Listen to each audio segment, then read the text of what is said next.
राधा कृष्ण चरण कमलेभ्यो नमः। श्रीमद्भगवद गीता साधक संजीवनी अध्याय 2 श्लोक संख्या 12। सत्य तत्व को लेकर शोक करना अनुचित क्यों है? इस शोक के समाधान के लिए आगे भगवान कहते हैं कि न त्वेवाहं जातु नासम न त्वं नेमे जनाधिपा न चैव न भविष्यामः सर्वे वयमता परम। जातु अहम न, किसी काल में मैं नहीं था, आसम था। त्वम न इमे, तू नहीं था।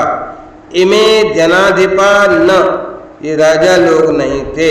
न तू एव, ये बात भी नहीं है कि च अतः परम, और इसके बाद भविष्य में परम।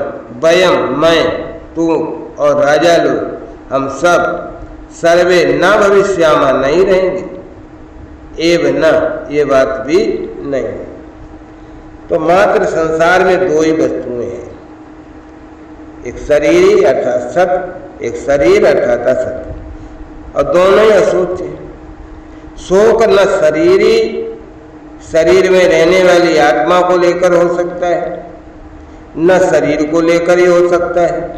कारण शरीरी का कभी अभाव होता नहीं और शरीर कभी रह सकता नहीं। इन दोनों के लिए पूर्व श्लोक में अशोचयान पद आया, उसकी व्याख्या आप शरीरी की नित्यता और शरीर की अनित्यता के रूप में करते। न तू वेह न त्वेवाहं जातु नासम न त्वं नेमे जनाधिपा। लोगों की दृष्टि से मैंने जब तक अवतार नहीं लिया था तब तक मैं इस रूप से अर्थात कृष्ण रूप से सबके सामने प्रकट भी नहीं था। और तेरा भी जब तक जन्म नहीं हुआ था तब तक तू भी इस रूप में अर्थात अर्जुन रूप से सबके सामने प्रकट नहीं था। तथा इन राजाओं का भी जब तक जन्म नहीं हुआ था तब तक ये भी इस रूप से राजा रूप से सबके सामने प्रकट नहीं थे। परंतु मैं, तू और ये राजा लोग इस रूप से प्रकट न होने पर भी नहीं थे, ऐसी बात नहीं। मैं, तू और ये राजा लोग पहले थे, ऐसा कहने से ही काम चल सकता था। पर ऐसा न कहकर मैं, तू और ये राजा लोग पहले नहीं थे, ऐसी बात नहीं है, ऐसा कहा गया। इसका कारण है कि पहले नहीं थे, ऐसी बात नहीं है। ऐसा कहने से पहले हम सब जरूर थे, इस बात की दृढ़ता होती है। तात्पर्य यह हुआ कि नित्य तत्व सदा ही नित्य है, इसका कभी अभाव था ही नहीं। जातु कहने का तात्पर्य है कि भूत, भविष्य और वर्तमान काल में तथा किसी भी देश, परिस्थिति, अवस्था, घटना, वस्तु आदि में नित्य तत्व का किंचन मात्र भी अभाव नहीं हो सकता। अहम पद देकर भगवान ने एक विलक्षण बात कही। आगे चौथे अध्याय के 5वें श्लोक में भगवान ने अर्जुन से कहा कि मेरे और तेरे बहुत से जन्म हुए, पर उनको मैं तो जानता हूं, तू नहीं जानता। इस प्रकार ने भगवान ने अपना ईश्वरपना प्रकट करके जीवों से अपने को अलग बताया, परंतु यहाँ भगवान जीवों के साथ अपनी एकता बता रहे हैं। इसका तात्पर्य है कि वहां चौथे अध्याय के 5वें श्लोक में भगवान का आशय अपनी महत्ता विशेषता प्रकट करने में, और यहाँ भगवान का आशय तात्विक दृष्टि से नित्य तत्व को जानने में। न चैव वयमतः परम, भविष्य में शरीरों की ये अवस्थाएं नहीं रहेंगी। एक दिन ये शरीर भी नहीं रहेंगे, परंतु ऐसी अवस्था में भी हम सब नहीं रहेंगे, ये बात नहीं है। हम सब जरूर रहेंगे, कारण कि नित्य तत्व का कभी अभाव था ही नहीं, होगा भी। मैं, तू और ये राजा लोग हम सभी पहले नहीं थे, ये बात भी नहीं है। आगे नहीं रहेंगे, यह भी बात नहीं है। इस प्रकार भूत और भविष्य की बात तो भगवान ने कह दी, पर वर्तमान की बात भगवान ने नहीं कही। इसका कारण यह है कि शरीरों की दृष्टि से तो हम सब वर्तमान में प्रत्यक्ष दिख रहे हैं, इसमें कोई संदेह नहीं है। इसलिए हम सब अभी नहीं है, ये बात नहीं है, ऐसा कहने की तात्पर्य नहीं है। अगर तात्विक दृष्टि से देखा जाए तो हम सभी वर्तमान में हैं और ये शरीर प्रतिक्षण बदल रहे हैं। इस तरह शरीरों से अलगाव का अनुभव हमें वर्तमान में ही कर लेना चाहिए।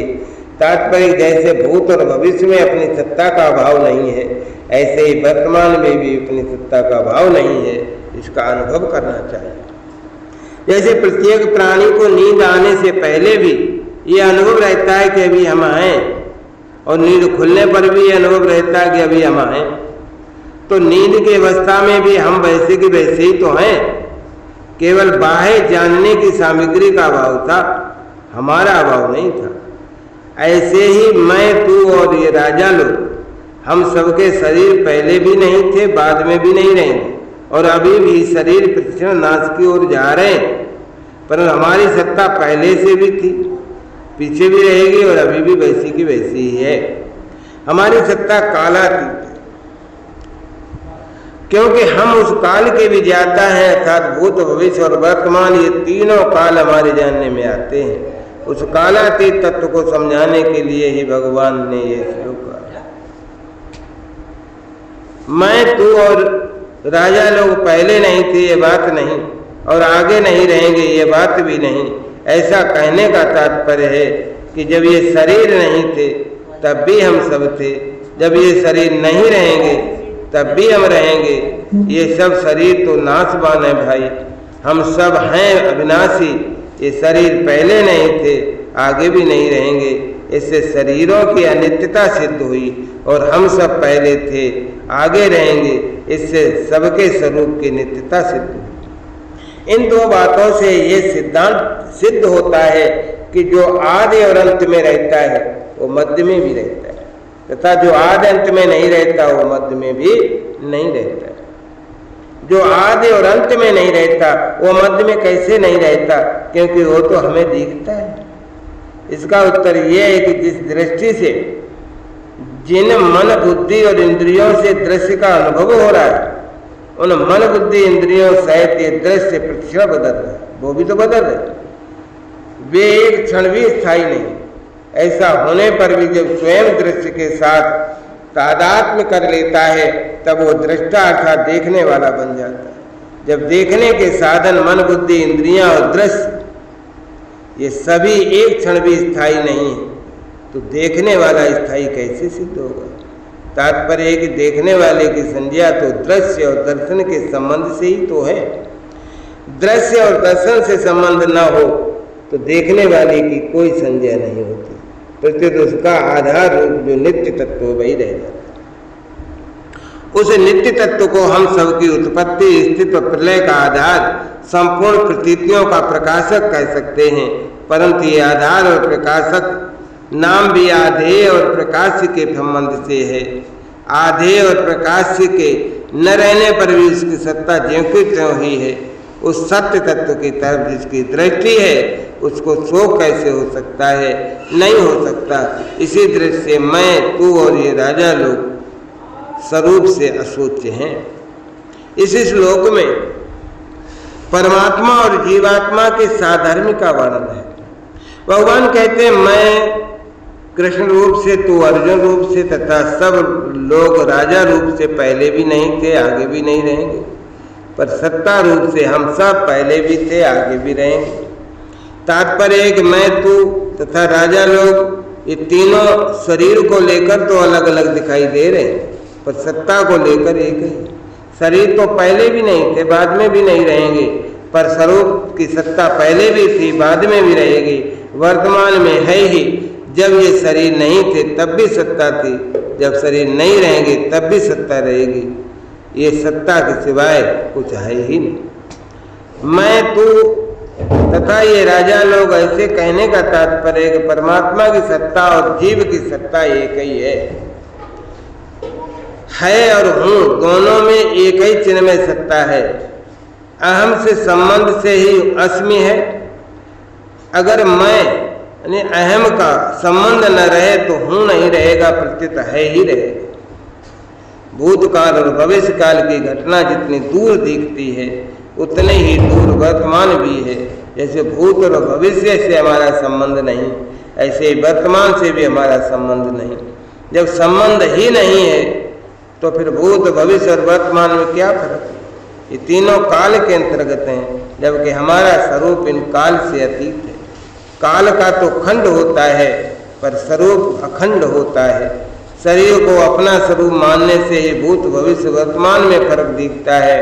वास्तव में भूत भविष्य और वर्तमान विद्यमान है ही नहीं। अनेक युग बदल जाएं तो भी शरीर ही बदलता नहीं, वो तो वही रहता है, क्योंकि परमात्मा का अंश है। पर शरीर बदलता ही रहता है, वो क्षण मात्र भी रुकता नहीं है। श्री सद्गुरुदेव भगवान की जय। शेष चर्चा आगे। जय राधा जय राधा राधा, जय राधा जय श्री राधा।